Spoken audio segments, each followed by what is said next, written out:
Be hungry for change this Lent.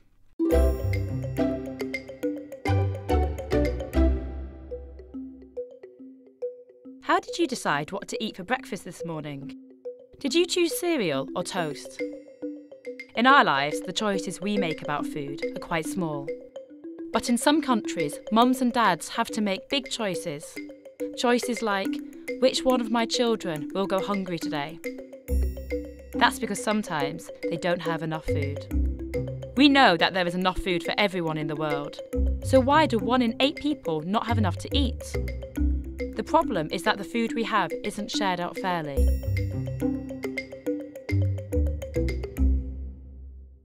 Meet Makuu.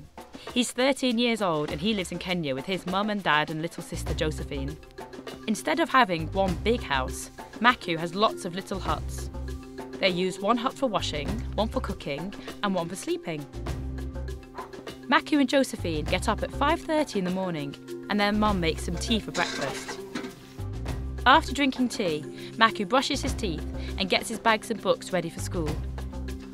Makuu and Josephine walk there with their friends and it takes half an hour.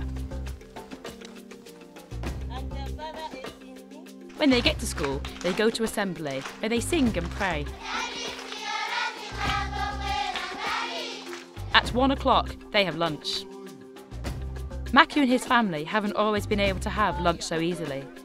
Drought has been a huge problem in Makuu's village. What is a drought?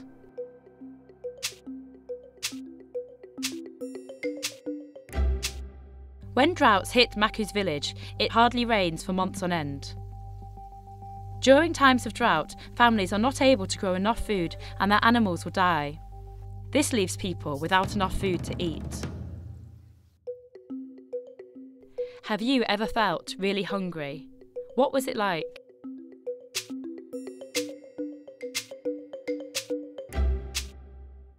Makuu says that he can remember skipping lunch and going without dinner during times of drought. He said it made him feel tired and unwell. Often he couldn't concentrate at school.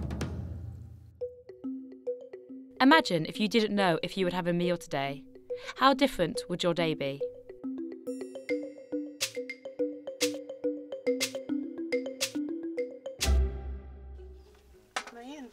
Because many people don't have the tools or training to grow their own food, they are forced to buy food at expensive prices from the market. If they can't afford it, they have to be given food by the government to survive. But today, Makuu and his family aren't hungry anymore. CAFOD has supplied seeds and training to help Makuu and his friends grow vegetables.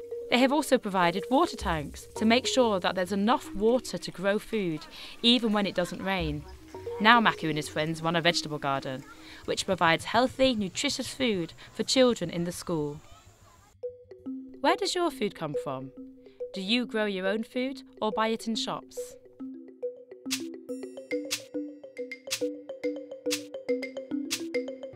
Makuu and his friends grow spinach, maize, beans and cabbage in the school garden.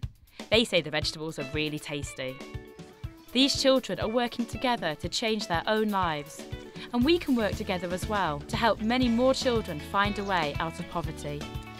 Makuu and his friends have enough to eat, but there are still millions of children without enough food. It isn't fair, but we can help change that.